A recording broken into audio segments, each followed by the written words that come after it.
नमस्कार दोस्तों, novel videos में आपका एक बार फिर बहुत-बहुत स्वागत है। दोस्तों उम्मीद करता हूँ कि आप सभी लोगों की तैयारी जो है बहुत अच्छे से चल रही होगी, क्योंकि जो भी एग्ज़ाम देना चाह रहे हैं आईआरडी का एग्ज़ाम बीमा एजेंट बनने के लिए, चाहे वो लाइफ इंश्योरेंस हो या आपका जनरल इंश्योरेंस हो, सभी की तैयारी बहुत अच्छे से चल रही होगी।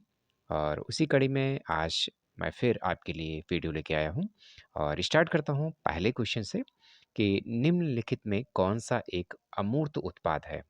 जी हाँ, अमूर्त उत्पाद आपको बताना है कि कौन-सा है इसमें। एक कार है, दूसरा घर, तीसरा जीवन बीमा या साबुन है। तो देखिए अमूर्त यानी कि जिस चीज़ को हम अ देख नहीं सकते हैं, छू नहीं सकते हैं, ठीक है? उसको केवल महसूस किया जा सकता है। तो यहाँ पर देखिए कार भी हम देख सकते हैं, छू सकते हैं, घर को भी छू सकते हैं, देख सकते हैं, साबुन को भी देख सकते हैं, बट यहाँ पे जो सी ऑप्शन हमारा है, वो आपका जीवन बीमा है, यानी पॉलिसी जो आपकी होती है, उसको हम ना देख सकते हैं, ना छू सकते हैं, केवल उसको हम रीड कर सकते हैं, पढ़ सकते हैं, ठीक है? तो हमारा सी ऑप्शन जो है, वो यहाँ पर आपका सही जाएगा। अगले क्वेश्चन की तरफ बढ़ने से पहले हम आपको बता दें कि अगर आप पहली बार हमारे चैनल पर विजिट कर रहे हैं तो हमारे चैनल को अभी नीचे जो रेड कलर में बटन है सब्सक्राइब का, वो आप ज़रूर सब्सक्राइब कर लें उससे, और हमारी नोटिफिकेशन बेल को भी ऑन कर लीजिएगा, जिससे कि आने वाली वीडियोस आपको समय पे मिलते रहेंगे। चलिए अगला क्वेश्चन देखते हैं। अगला क्वेश्चन हमारा है पूरे जीवन बीमा के लिए प्रीमियम का भुगतान टर्म आश्वासन के लिए दिए गए प्रीमियम से कितना होगा? यहाँ पे बहुत ज़्यादा होगा, बहुत कम होगा या समान होगा या पर्याप्त रूप से अधिक होगा, ये आपको बताना है। तो देखिए यहाँ पर पूरे जीवन बीमा के लिए प्रीमियम का भुगतान, ठीक है? जो लाइफ इंश्योरेंस होता है उसके प्रीमियम का जो भुगतान होता है पूरे जीवन बीमा के लिए, टर्म आश्वासन के लिए दिए गए प्रीमियम से क्या होता है, वो आपका जो है वो बहुत ज़्यादा होता है, ठीक है? क्योंकि टर्म पॉलिसी जो होती है उसमें सम इंश्योर्ड आपका बहुत हाई रहता है और प्रीमियम जो रहेगा वो भी आपका सालाना ईयरली जाएगा। हर साल आपका देना पड़ेगा प्रीमियम, और उसी के अनुसार उसका प्रीमियम कम रहता है, बट टर्म में क्या रहता है कि उसमें सम इंश्योर्ड आपका उसी प्रीमियम में बहुत ज़्यादा मिल जाता है। यहाँ पर प्रीमियम क्या ज़्यादा रहेगा, सम इंश्योर्ड आपका कम रहता है, ठीक है? तो यहाँ पर ए ऑप्शन हमारा सही है। बढ़ते हैं अगले क्वेश्चन की तरफ।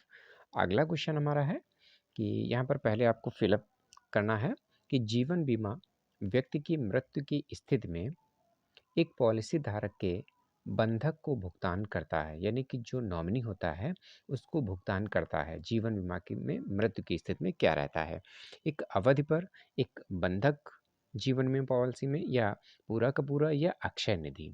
तो यहाँ पर जो ऑप्शन आपका रहेगा वो बी ऑप्शन रहेगा, यानी बंधक जीवन बीमा जो है व्यक्ति की मृत्यु की स्थिति में एक पॉलिसी धारक के बंधक को भुगतान करता है, यानी जो नॉमिनी होता है उसको भुगतान कर दिया जाता है, ठीक है? बढ़ते हैं अगले क्वेश्चन की तरफ।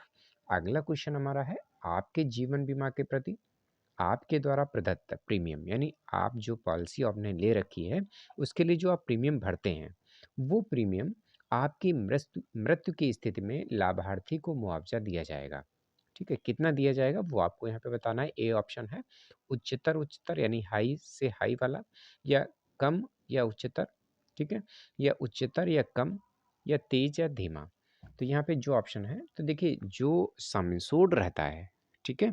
तो वहाँ पे आपके जो प्रीमियम भरे गए हैं, टोटल प्रीमियम की वैल्यू अगर हम देखें तो जितना वैल्यू बन रहा है, और आपका जो सम इंश्योर्ड है, मान लेते हैं सम इंश्योर्ड आपने 5 लाख का ले रखा है, ठीक है?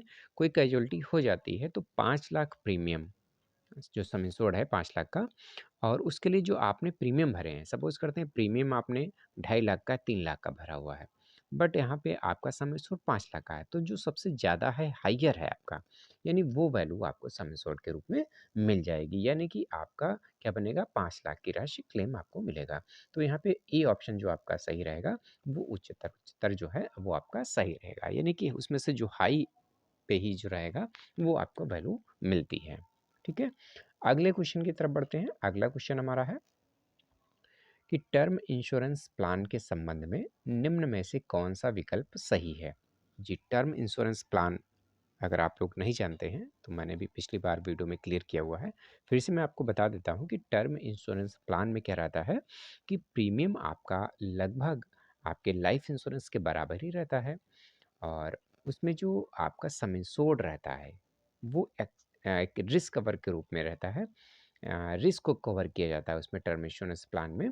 तो इसलिए वहाँ पे टर्म इंश्योरेंस उसी प्रीमियम में जो लाइफ इंश्योरेंस का प्रीमियम लगभग बैठेगा, उसी में आपको कई गुना अधिक का सम इंश्योर्ड मिल जाता है। यानी 1 करोड़ की पॉलिसी लगभग आपकी 10-12 हज़ार रुपए आपकी हो जाती है।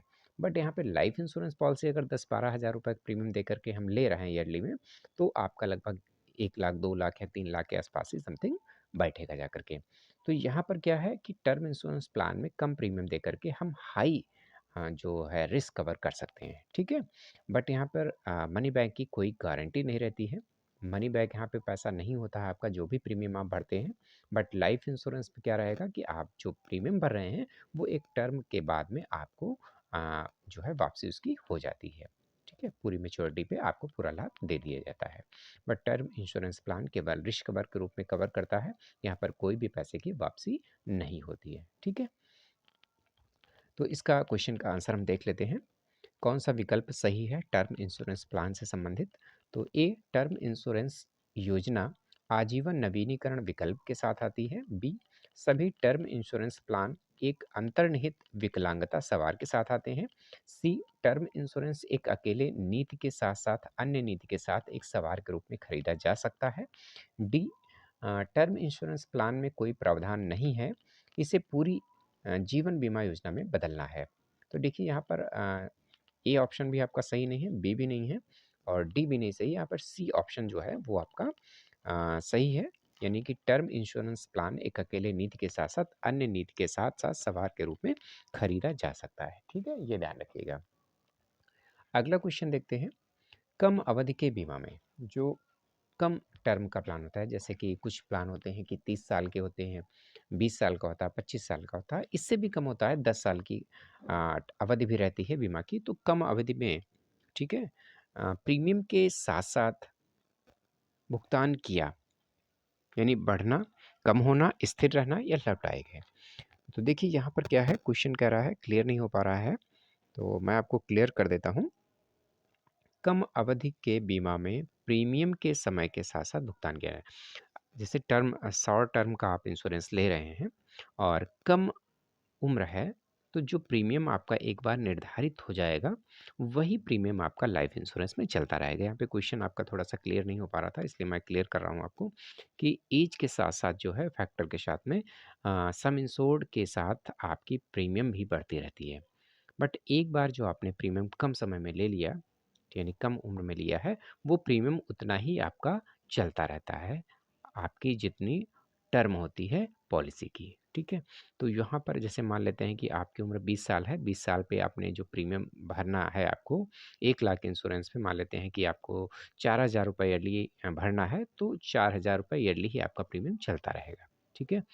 लेकिन यहाँ पर अगर ऐज आपकी ज़्यादा होती, तो ऐज के हिसाब से आपकी प्रीमियम भी हाई जाती है, यानी 8,000 10,000 रुपए भी आप उसका भुगतान अ, करना पड़ सकता है आपको, ठीक है? तो यहाँ पर स्थिर रहना, यानी वो प्रीमियम जो है आपका स्थिर रहेगा, ठीक है? अगला क्वेश्चन देखते हैं। अगला क्वेश्चन हमारा है टर्म पॉलिसी में मौजूद रूपांतरण विकल्प का प्रयोग करके आप इसे किस में परिवर्तित कर सकते हैं, ये आपको बताना है। ए संपूर्ण जीवन नीति में, दूसरा बंधक नीति में, तीसरा बैंक या एफडी में, सॉरी बैंक एफडी में, और या लास्ट ऑप्शन जो हमारा है वो है कम अवधि की नीति में। तो ये ऑप्शन यहाँ पे आपको बताना है कि देखिए टर्म पॉलिसी में क्या है, मौजूद रूपांतरण का विकल्प का प्रयोग करके आप इसे संपूर्ण जीवन नीति में बदल सकते हैं। जैसा कि अभी पिछले क्वेश्चन में हमने आपको बताया था, रिपीट किया था, वही क्वेश्चन यहाँ पे लगभग सेम मिल रहा है। तो इस संपूर्ण जीवन नीति में हम परिवर्तित कर सकते हैं, उसमें रूपांतरण होता है का विकल्प का प्रयोग करके, ठीक है? अगला क्वेश्चन देखते हैं। जीवन बीमा उत्पाद का प्राथमिक उद्देश्य क्या होता है? ये आपको बताना है। ये देखिए आपने क्लियर किया होगा। जीवन बीमा उत्पाद का प्राथमिक उद्देश्य क्या है? इसको पढ़ेंगे।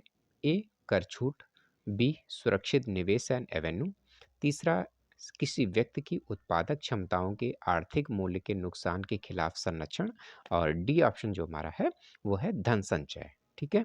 तो यहाँ पर देखिए कर छूट तो उद्देश्य रहता है, सुरक्षित निवेश भी एवेन्यू है और धन संचय भी है। बट यहाँ पर जो प्राथमिक उद्देश्य है वो पूछ रहा है। उद्देश्य तो लगभग हमारे सभी हैं, बट प्राथमिक उद्देश्य के बारे में पूछ रहा है, इसलिए आपको सी ऑप्शन यहाँ पे टिक करना पड़ेगा। किसी व्यक्ति की उत्पादक क्षमताओं के खिलाफ आर्थिक मूल्य के नुकसान के खिलाफ संरक्षण होता है। ठीक है, बढ़ते हैं अगले क्वेश्चन की तरफ। अगले क्वेश्चन को लेने से पहले हम आपको बता दें कि अगर आपने हमारे चैनल को अभी भी सब्सक्राइब नहीं किया है तो हमारे चैनल को सब्सक्राइब कर लीजिए, ताकि आने वाले जो वीडियोस हैं वो आपको मिलते रहें। दूसरा मैं आपको बताना चाहूँगा, अगर आप इंश्योरेंस एग्ज़ाम्स लेकर के पीडीएफ बुक चाहते हैं तो कमेंट बॉक्स में आप कमेंट भी करते रहिए। हमारे वीडियो कैसे आपको लग रहे हैं, कुछ सुझाव है तो अपने सुझाव भी मुझे बताते रहिए।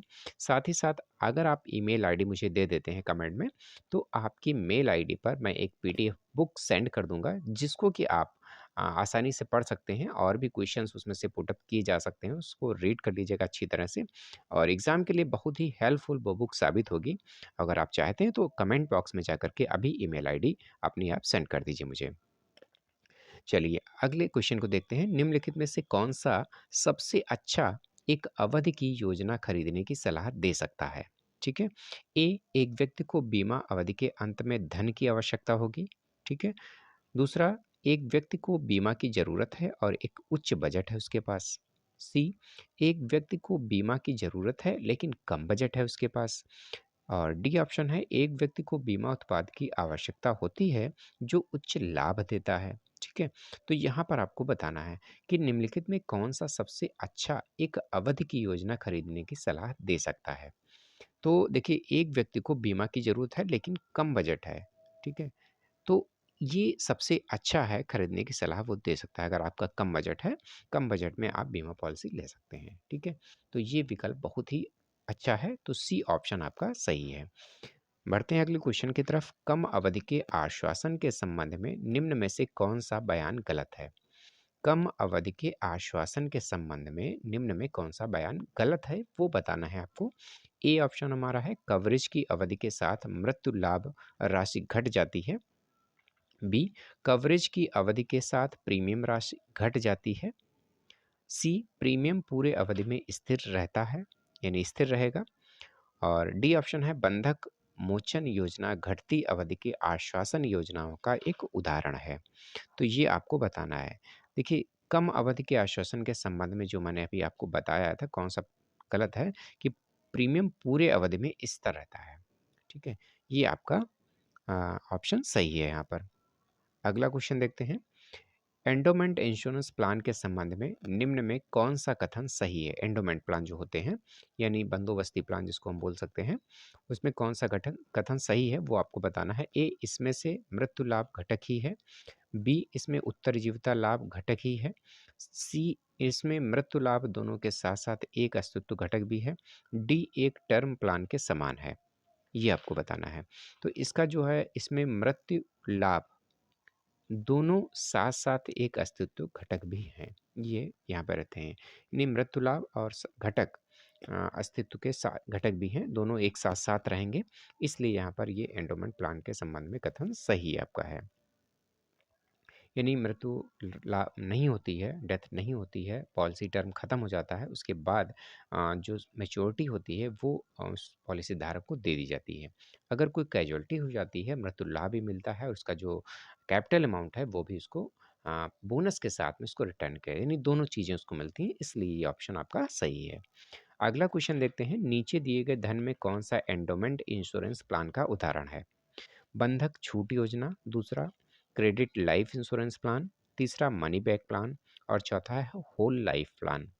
तो एंडोमेंट प्लान इंश्योरेंस प्लान का जो उदाहरण रहेगा वो यहाँ पे रहेगा मनी बैक प्लान। ठीक है, जिसमें कि मनी बैक प्लान क्या होते हैं वो मैं आपको थोड़ा सा क्लियर कर देता हूँ कि मनी बैक प्लान में पैसे की वापसी आती रहती है कुछ निश्चित समय के अंतराल पे। जैसे कि 3 साल पे 5 साल के वापसी का ऑप्शन अगर पॉलिसी में है, तो 3 साल पे कुछ ना कुछ वापसी आती रहती है और जब मैच्योरिटी होती है, मैच्योरिटी के समय में पूरा जो हमारा पैसा जमा है प्लस बोनस के साथ में वो मिल जाता है।